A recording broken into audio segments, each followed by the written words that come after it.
ಬದಲಾವಣೆ ತರಬೇಕು ಅನ್ನೋದು ನನ್ನ ಮನಸ್ಸಿನಲ್ಲಿದೆ.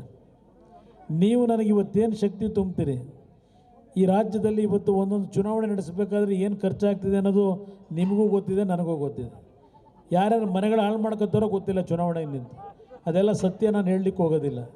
ಆದರೆ ಒಂದು ಮಾತನ್ನು ಕೊಡ್ತೇನೆ, ಈ ಜಿಲ್ಲೆಯಿಂದಲೇ ಚುನಾವಣೆಗಳನ್ನು ಮುಂದಿನ ದಿನಗಳಲ್ಲಿ ಯಾವ ಮಾದರಿಯಲ್ಲಿ ಯಾವುದೇ ರೀತಿಯ ಅಭ್ಯರ್ಥಿಗಳು ಪ್ರಾಮಾಣಿಕವಾಗಿ ದುಡಿಯತಕ್ಕಂಥವ್ರು ಇವತ್ತು ಈ ಜಿಲ್ಲೆಯ ಜನ ಆಯ್ಕೆ ಮಾಡ್ತಕ್ಕಂಥ ರೀತಿಯಲ್ಲಿ ಕೆಲವು ಬದಲಾವಣೆಗಳನ್ನು ಪ್ರಯತ್ನ ಮಾಡಿ ತರ್ತೀನಿ. ಏಕೆಂದರೆ ಈ ರೀತಿ ಚುನಾವಣೆಗಳು ಮುಂದೆ ನಡೆದರೆ ಪ್ರಜಾಪ್ರಭುತ್ವ ವ್ಯವಸ್ಥೆ ಉಳಿಯೋದಿಲ್ಲ. ಈಗ ದುಡ್ಡು ಇನ್ವೆಸ್ಟ್ಮೆಂಟ್ ಮಾಡ್ತೀವಿ, ಆ ದುಡ್ಡು ಸಾಲ ಸವಲತ್ತು ಬಂದು ಇಲ್ಲ ಮನೆಗೇನೆ ಹಣ ಇಟ್ಬಿಟ್ಟು ತರ್ತಾರೆ, ಮತ್ತು ಸಂಪಾದನೆ ಮಾಡಬೇಕಲ್ಲ. ಎಲ್ಲಿಂದ ಸಂಪಾದನೆ ಮಾಡ್ತಾರೆ? ನಿಮ್ಮ ತೆರಿಗೆ ಹಣ ಅಲ್ಲಿ ಖಜಾನೆ ಕೈ ಹಾಕ್ತಾರೆ. ಪರ್ಸೆಂಟೇಜ್ಗಳು 40%, 50% ಹೇಳ್ತಾವ್ರಲ್ಲ, ಇದು ನಡೀತದೆ. ಕೆಲಸಗಳು ನಡೆಯಲ್ಲ, ಕೆಲಸ ದೇಶದಲ್ಲಿ ದುಡ್ಡು ದೋಚ್ತಾರೆ. ಅದನ್ನು ಬದಲಾವಣೆ ತರಬೇಕು ಅಂದರೆ ಮಂಡ್ಯ ಜಿಲ್ಲೆಯ ಜನತೆ ಕೈಲಿ ಸಾಧ್ಯ. ನೀವು ಆ ಮಟ್ಟಕ್ಕೆ ತೀರ್ಮಾನ ಮಾಡಿದ್ರೆ ದುಡ್ಡಿನ ಮೇಲೆ ರಾಜಕಾರಣ ನಡೆಯಲ್ಲ. ಇಲ್ಲಿ ಒಂದು ಬಾರಿ ಶಂಕರೇಗೌಡರಂಥವ್ರನ್ನ, ಕೆ ವಿ ಶಂಕರೇಗೌಡರನ್ನ, ಅವ್ರ ಹತ್ರ ಏನು ದುಡ್ಡಿರಲಿಲ್ಲ, ದೇವೇಗೌಡರು ನಿಲ್ಲಿಸಿದ್ರು ಅವ್ರನ್ನ ಚುನಾವಣೆಗೆ. ಏನೂ ಇಲ್ಲದೆ ಇದ್ದರು ಶಂಕರೇಗೌಡರನ್ನ ಅವತ್ತು ಒಂದು ಬಾರಿ ಲೋಕಸಭೆಗೆ ಕಳಿಸಿದ ದಿನಗಳನ್ನು ನೋಡಿದ್ದೇನೆ. ₹1 ಹಣ ಖರ್ಚು ಮಾಡಿದೆ. ಅಂಥ ಜಿಲ್ಲೆ ಇದು. ಈ ಜಿಲ್ಲೆಯಿಂದಲೇ ಈ ದೇಶದ ಈ ಪ್ರಜಾಪ್ರಭುತ್ವದ ವ್ಯವಸ್ಥೆಯನ್ನು ಉಳಿಸ್ತಕ್ಕಂಥದ್ದಕ್ಕೆ ನನ್ನ ಜೀವನದಲ್ಲಿ ನಾನೊಂದು ಶಪಥ ಮಾಡ್ಕೊಂಡಿದ್ದೇನೆ. ಅದು ಒಂದು ನಿಮ್ಮ ಮುಂದೆ ಇಟ್ಟುಬಿಡ್ತೇನೆ.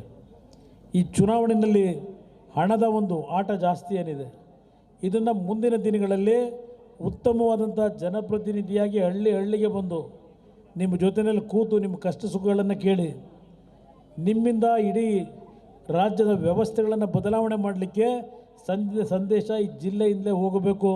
ಆ ರೀತಿಯಲ್ಲಿ ನನ್ನ ಮುಂದಿನ ರಾಜಕೀಯದ ಜೀವನವನ್ನು ಮುಗಿಸಲಿಡ್ತೇನೆ. 3 ಬಾರಿ ಹೃದಯ ಚಿಕಿತ್ಸೆಗೆ 15 ವರ್ಷದಲ್ಲಿ 3 ಬಾರಿ ಆಪರೇಷನ್ ಆಗಿದೆ. ನನ್ನನ್ನು ಬಹುಶಃ ಭಗವಂತ ಉಳಿಸಿರೋದು ಏನೋ ನನ್ನಿಂದ ಒಂದು ಸಾಧನೆ ಮಾಡಬೇಕು ಅಂತ ಉಳಿಸಿದ್ದೇನೆ.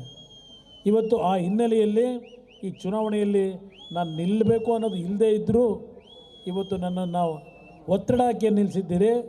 ಏನೋ ಅದು ಭಗವಂತನ ಇಚ್ಛೆ ಇದೆ. ನಿಮ್ಮ ಋಣ ತೀರಿಸ್ತಕ್ಕಂಥದ್ದು ಅಷ್ಟೇ ಅಲ್ಲ, ಈ ರಾಜ್ಯದಲ್ಲಿರ್ತಕ್ಕಂಥ ಕೆಲವು ಬದಲಾವಣೆಗಳನ್ನು ತರಲಿಕ್ಕೂ ಪ್ರಾಮಾಣಿಕವಾಗಿ ಪ್ರಯತ್ನ ಪಡ್ತೀನಿ. ಆ ನಿಟ್ಟಿನಲ್ಲಿ ಮದ್ದೂರಿನ ನನ್ನ ತಂದೆ ತಾಯಂದಿರು, ನನ್ನ ಪಕ್ಷದ ಕಾರ್ಯಕರ್ತರು, ಕನಿಷ್ಠ ನನಗೆ ಈ ಬಾರಿ ನನಗೆ ವಿಶ್ವಾಸ ಇದೆ, ನೀವು ಮನಸ್ಸು ಮಾಡಿದ್ರೆ ಮದ್ದೂರಿನ ಜನತೆ 50,000ಕ್ಕೂ ಹೆಚ್ಚಿನ ಬಹುಮತವನ್ನು ಇವತ್ತಿನ ಜನವನ್ನು ನಾನು ನೋಡಿದಾಗ, ಇವತ್ತಿನ ತಂದೆ ತಾಯಿಂದ ನೋಡಿದಾಗ, ಅವರು ದುಡ್ಡು ಎಷ್ಟೇ ಖರ್ಚು ಮಾಡಲಿ ಬಹುಶಃ 50,000ಕ್ಕೂ ಹೆಚ್ಚಿನ ಬಹುಮತವನ್ನು ನನಗೆ ಆಶೀರ್ವಾದ ಕೊಟ್ಟು ಇವತ್ತು ಐತಿಹಾಸಿಕವಾದಂಥ ದಾಖಲೆಯ ಒಂದು ಚುನಾವಣೆಯ ಫಲಿತಾಂಶವನ್ನು ಮಂಡ್ಯ ಜಿಲ್ಲೆಯ ಜನತೆ ತಾವು ನೀಡ್ತೀರಿ ಅಂತಕ್ಕಂಥ ಒಂದು ನಂಬಿಕೆಯಿಂದ ಇನ್ನು ಒಂದು ದಿನ ಮಾತ್ರ ಇದೆ. ನಾಳೆ ಚುನಾವಣೆಯ ಪ್ರಚಾರ.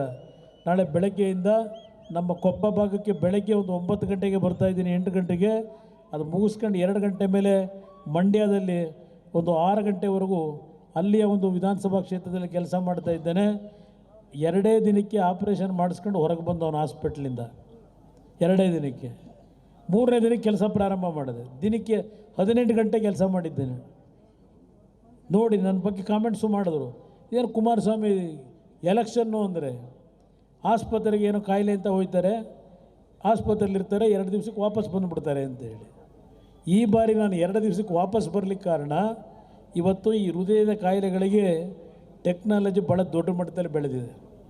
ಇವತ್ತು 20-25 ನಿಮಿಷದಲ್ಲಿ ಆ ಆಪ್ರೇಷನ್ಗಳು ಮಾಡ್ತಾರೆ, ವಾಲ್ವ್ ರಿಪ್ಲೇಸ್ಮೆಂಟ್ನ. ಆದರೆ ಅದಕ್ಕೆ ದುಡ್ಡು ಬೇಕು.